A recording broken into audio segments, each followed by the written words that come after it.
السلام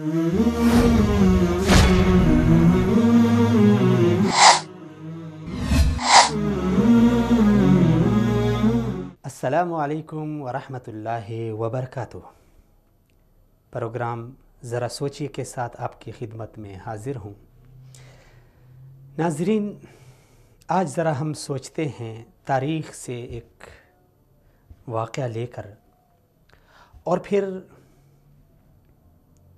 اس کے اوپر ہم تھوڑا سا سوچتے ہیں، اس تاریخ کے واقعے کو لے کر آج کے معاشرے کے ساتھ اس کا تھوڑا سا موازنہ کرتے ہیں۔ یقیناً ہمیں بہت بڑا سبق مل جائے گا۔ ناظرین، کہتے ہیں کہ جب تاتاری بغداد میں داخل ہوئے اور انہوں نے ایک عظیم سلطنت عثمانیہ کو اپنے گھوڑوں کے کھروں تلے روند ڈالا، اور تاریخ نے ایسا منظرنامہ شاید پیش نہ کیا ہو کہ ہلاکو خان اور چنگیز خان اور اس تاتار قوم نے مسلمانوں کے سروں، مسلمانوں کی کھوپڑیوں کے مینار تعمیر کرائے۔ اور شاید یہ منظر بھی آپ کے لیے نیا ہو، تاریخ نے اس کو بھی ذکر کیا ہے کہ انہوں نے مسلمانوں کا ایک عظیم اثاثہ جو کتابوں، علم و فن کی صورت میں تھا، اسے لے کر دجلہ و فرات کے نظر کر دیا۔ اور ہوا یوں کہ کبھی دجلہ و فرات کا پانی، ان بڑے دریاؤں کا پانی مسلمانوں کی کتابوں کے سیاہی سے کبھی سیاہ ہوا تو کبھی مسلمانوں کا بہایا جانے والا خون اس پانی کا رنگ سرخ کرتا گیا۔ یہ قصہ مشہور معروف ہے، لیکن اس کے ساتھ ساتھ سوچنے والی بات یہ ہے کہ جب حالت ازار یہ تھی کہ ایک طرف مسلمانوں کی عزت، ان کی عفت، ان کی عصمت، اس کو لوٹا جا رہا تھا، ایک طرف بچے اور بوڑھوں کو ذبح کیا جا رہا تھا، ایک طرف مسلمانوں کے اثاثوں کو دریاؤں کی نظر کیا جا رہا تھا، اور دوسری طرف یہ منظر کہ دریائے فرات کے کنارے کچھ علماء کرام اور مفتیان اعظام بیٹھ کر یہ بحث کر رہے تھے کہ مسواک کی شرعی حیثیت کیا ہے، مسواک کا شرعی سائز کیا ہونا چاہیے۔ بعض کا کہنا تھا کہ مسواک اگر ایک بالشت سے کم ہو تو اسے استعمال نہیں کرنا چاہیے۔ بعض اس پہ اڑے ہوئے تھے کہ اگر مسواک ایک بالشت سے کم ہو تو کام چل جائے گا۔ ایک طرف تصویر کا ایک رخ، دوسری طرف تصویر کا دوسرا رخ۔ ہوا یوں کہ اتنے میں جب یہ بحث جاری تھی، گرما گرم بحث ہو رہی تھی، آپس میں دلائل کے انبار لگائے جا رہے تھے، تو میں ہو رہی تھی، میں ٹھیک تم غلط کے آوازیں بلند ہو رہی تھی، اور اتنے میں اچانک تاتاری قوم ہلاکو خان کی قیادت میں ان کے اوپر آ کے لپک پڑے، اور پھر تاریخ نے یہ منظر بھی دیکھا کہ نہ وہ مفتی رہے، نہ ان کے فتوے رہے، نہ وہ مسواکیں رہی اور نہ وہ مسواک کرنے والے رہے، اور پھر ہوا وہی جسے آج تک تاریخ نے محفوظ کیا ہے۔ اور یہ بات کسی حد تک درست ثابت ہوئی کہ تاریخ دہراتی ہے خود کو، کردار نئے ہوتے ہیں۔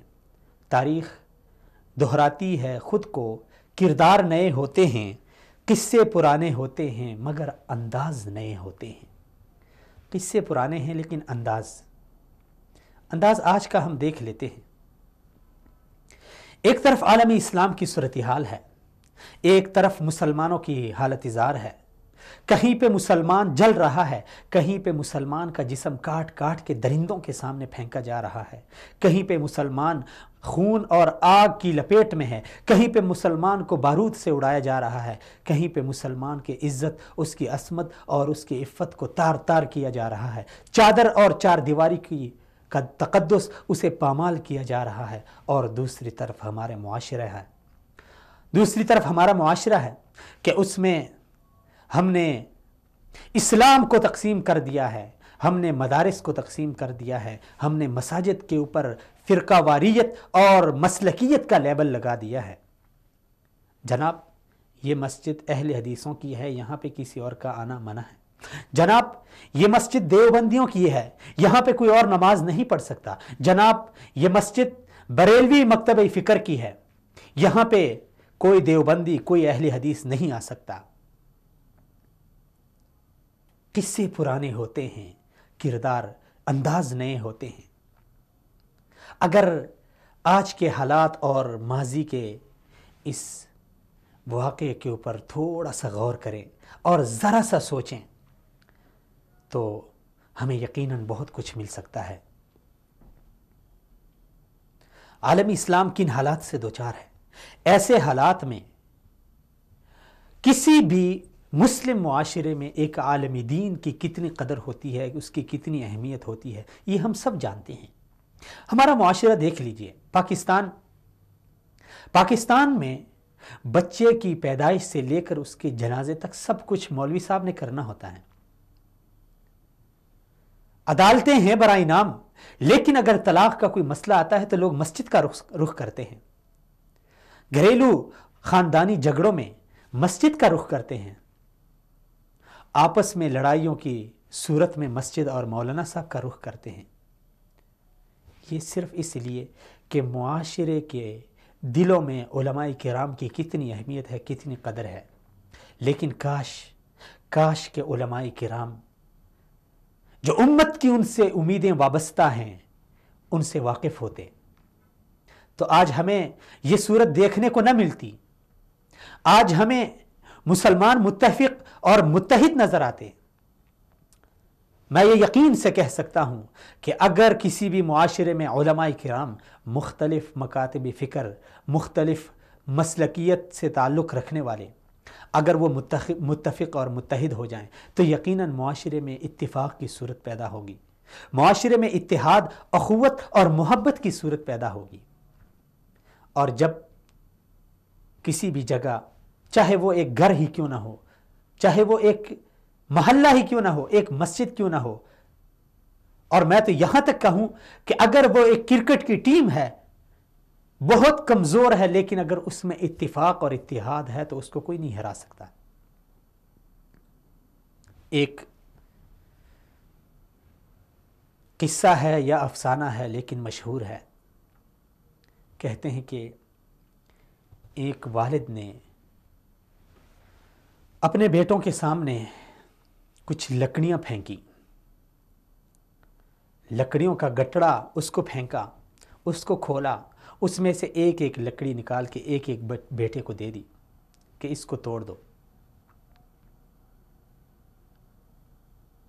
اس نے ہر ایک نے اپنی لکڑی کو بآسانی توڑ دیا، جوانی کی طاقت تھی، ہر ایک نے لکڑی لی، ہاتھ میں پکڑی اور یوں کر کے دو ٹکڑے کر دیا۔ اسی طرح کی لکڑیاں لا کے اس والد صاحب نے ان تمام لکڑیوں کو ایک رسی کے ساتھ باندھ دیا۔ ساری لکڑیاں مل گئی، 5 تھی، 6 تھی، جتنے بھی تھی، اور پھر سب کو کہا کہ آؤ اس کو توڑ دو۔ 5 تھے، 6 تھے، 7 تھے، جتنے بھی تھے، انہوں نے دنیا جہان کا زور لگایا لیکن اسے نہ توڑ سکے۔ یہی ایک معاشرے کی مثال ہوتی ہے۔ جب ایک معاشرے میں اتحاد اور اتفاق پیدا ہو جائے تو پھر دنیا کی کوئی طاقت انہیں توڑ نہیں سکتی۔ لیکن اگر معاشرے کے اندر چھوٹی چھوٹی باتوں پہ اختلافات، چھوٹی چھوٹی باتوں پہ کفر کے فتوے، چھوٹی چھوٹی باتوں پہ تقسیم در تقسیم، میرا مسلک یہ، آپ کا یہ، میں اس فرقے سے، تم اس فرقے سے، تم میرے پاس نہ آنا، میں تمہارے، اگر معاشرے کی یہ صورتحال ہو جائے تو باہر کے لوگوں کو موقع ملتا ہے کہ وہ آ کے اس کو مزید ٹکڑوں میں بانٹ دیں، اور پھر وہی ہوتا ہے جو آج ہمارا حال ہے۔ میں صرف معاشرے کے علماء کرام اور جو مفتیان اعظام کا طبقہ ہے، ہرگز ان کی تحقیر مقصود نہیں ہے، ان کے اوپر جرح کرنا مجھ جیسے طالب علم کو زیب بھی نہیں دیتا، اور نہ میں کر سکتا ہوں، نہ میں اتنی جرت کر سکتا ہوں۔ لیکن ایک درد ہے، ایک آرزو ہے، ایک تمنا ہے۔ واللہ آج اگر ہم دیکھیں، اپنے معاشرے کی صورتحال دیکھیں، اپنی مسجدوں کی صورتحال دیکھیں، اپنے مدرسوں کی صورتحال دیکھیں تو دل خون کے آنسو ہوتا ہے۔ یار سب نے ایک کلمہ پڑھا ہے، ایک نبی کو مانتے ہیں، ایک قرآن کو مانتے ہیں، ایک ہی کعبے کی طرف منہ کر کے نماز پڑھتے ہیں، ایک ہی رب کو مانتے ہیں، تو پھر یہ تقسیم در تقسیم کس لیے؟ یقیناً تاریخ کئی بار خود کو دہرا چکی ہے، اور اب بھی ہمارے پاس چانس ہے، وقت ہے کہ بجائے اس کے کہ قبل اس سے کہ ہمارا حشر بھی وہی ہو جائے جو بغداد میں ان لوگوں کا ہوا تھا جسے تاریخ نے آج تک محفوظ کیا ہے، قبل اس سے کہ ہمارا حشر بھی وہی ہو جائے جو دیگر قوموں کا ہوا، ہمیں سوچنا چاہیے کہ ہمارا معاشرہ کس طرف جا رہا ہے اور ہم کس طرف جا رہے ہیں۔ اور اس میں پھر میں علماء کرام کا بطور خاص اس لیے ذکر کر رہا ہوں کہ میرے معاشرے کے یہی رہبر ہیں، میرے معاشرے کے یہی رہنما ہیں، اور ان کے ہاتھ میں ہے اس معاشرے کو جدھر مرضی لے کے جائیں۔ یقیناً میں یہ یقین سے کہہ سکتا ہوں کہ اگر ایک مسجد کا امام، اگر ایک مسجد کا خطیب اپنے مقتدیوں سے کہے کہ جا کے باہر یہ مارکیٹ کو آگ لگا دو تو وہ لوگ کر دیں گے، کیونکہ مجھے اپنے معاشرے کی نفسیات کا پتہ ہے۔ میری قوم اسلام پسند قوم ہے، وہ علماء کرام کی قدر کرتی ہیں، وہ علماء کرام کی ہر بات کو تسلیم کرتی ہے، تو پھر علماء کرام کو چاہیے کہ اس قوم کو متحد کرے، بجائے اس کے کہ وہ منبر پہ بیٹھ کے، وہ محراب میں کھڑے ہو کے یہ درس دیں کہ فلاں مسجد میں نہ جاؤ، فلاں لوگوں سے نہ ملو، ان کے عقیدے خراب ہیں، ان میں بدعت ہے، ان میں خرافات ہیں، بجائے اس کے کہ علماء یہ درس دیں، امت کو آپس میں ملائیں، امت پہ رحم کریں۔ امت نے جتنا ظلم برداشت کیا ہے، اس سے مزید کی ہمت نہیں ہے کہ امت مزید ظلم برداشت کرے۔ کب تک ہم ایسے گاجر مولی کی طرح کاٹے جائیں گے؟ کب تک ہمارا لہو اسی طرح پانی کی طرح بہایا جائے گا؟ آخر کب ہم سوچیں گے؟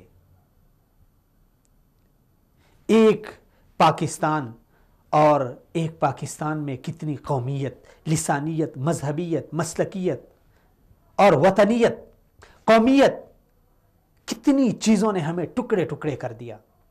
آج اگر پنجابی بلوچستان جاتا ہے تو اسے قبول نہیں کرتے، اگر سندھی سرحد میں جاتا ہے تو اسے قبول نہیں کرتے۔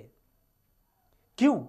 کیونکہ ہم نے معاشرے کو یہ درس نہیں دیا کہ ہمارا جو رشتہ ہے وہ نہ مسلکیت کو مانتا ہے، ایک مذہب ہے، سب نے کلمہ پڑھا ہوا ہے، سب ایک نبی کو مانتے ہیں، سب ایک قبلے کی طرف منہ کر کے نماز پڑھتے ہیں، ایک رب کو مانتے ہیں، ایک قرآن کو مانتے ہیں۔ ہمارا رشتہ نہ جغرافیائی حدود کو مانتا ہے، نہ قومیت کو مانتا ہے، نہ لسانیت کو مانتا ہے۔ یہ ایک نظریہ ہے، یہ ایک بنیاد ہے۔ اسی نظریے کے تحت بلال حبشی، حبشہ سے بکتے بکاتے ایک غلام آتے ہیں، اور وہی بلال حبشی ہے کہ خلیفہ دوم سیدنا عمر فاروق رضی اللہ تعالی عنہ جب انہیں آواز لگاتے ہیں تو کہتے ہیں سیدنا بلال، ہمارے سردار بلال۔ اسلام نے ہمیں یہ درس دیا ہے۔ وہی سلمان فارسی جو ایک فارسی غلام تھے، بکتے بکاتے وہ رسول خدا صلی اللہ علیہ وسلم کی آغوش محبت میں آئے، مشرف با اسلام ہوئے، اور وہی سلمان فارسی، کسی نے معاشرے میں یہ نہیں کہا کہ یہ ایک غلام ہے، اور وقت کا نبی رسول خدا صلی اللہ علیہ وسلم غزوہ احزاب کے موقع پر اسی سلمان فارسی کے مشورے پہ عمل کرتے ہوئے خندق کھودنے کا حکم دیتے ہیں۔ کسی نے یہ نہیں کہا کہ ایک غلام ہے۔ کیسے رسول اللہ صلی اللہ علیہ وسلم نے اس کی بات مان لی ہے؟ ایک غلام ہے، کیسے اس کے ساتھ ہم رشتہ کریں؟ یہ بلال حبشی ہے، کیسے ہم اس کو اپنی بہن بیٹی کا رشتہ دیں؟ ارے وہی بلال حبشی ہے، وہی موٹے ہونٹوں والے حبشی ہیں، وہی سیاہ رنگت والے حبشی ہیں کہ قریش کے معزز خاندان سے 3 خواتین کے ساتھ انہوں نے شادیاں کی۔ اسلام اس چیز کو نہیں مانتا، اور یہ درس ہم نے معاشرے کو شاید نہیں دیا، شاید ہم نے معاشرے کے دلوں کے اندر یہ الفت پیدا نہیں کی۔ ہر کسی کو اپنی پڑی ہے، اگر وہ مسجد کا امام ہے تو اسے اپنی فکر پکڑی ہے۔ کبھی ہمیں امت کے بارے میں سوچنا ہوگا کہ آخر یہ امت اس طرح ٹکڑوں ٹکڑوں میں بٹ جائے گی تو ہمارا حشر کیا ہوگا؟ آخر ہم ایک چھوٹی چھوٹی بات پہ ایک دوسرے کو کافر قرار دیں گے تو ہمارے دشمن کو کتنا موقع ملے گا؟ کبھی ہم نے یہ سوچا ہے؟ ہماری بحث ہوتی ہے کہ نماز ایسے پڑھو ایسے نہ پڑھو، ایسے پڑھو گے تو ہو جائے گی، ایسے پڑھو گے تو نہیں ہوگی۔ اس سے ہم نے معاشرے کو دین اسلام سے متنفر کیا۔ آج معاشرے کے ذہن میں کنفیوژن ہے، مشکلات ہیں، تشویش ہے کہ وہ کیا کرے۔ اس لیے علماء کرام کا میں بطور خاص ذکر کر رہا ہوں کہ کیونکہ امت کی تقدیر ان کے ہاتھ میں ہے، یہی انبیاء کے وارث ہیں، اور انبیاء نے اپنی وراثت میں یہ چیزیں نہیں دی۔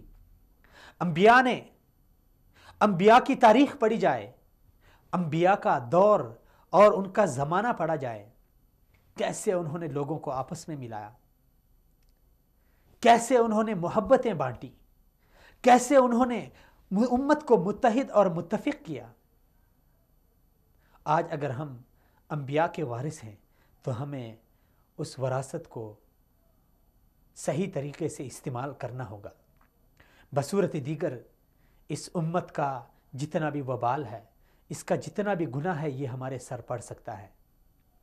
بصورت دیگر امت کی جتنی کی حالت ازار ہے، امت کی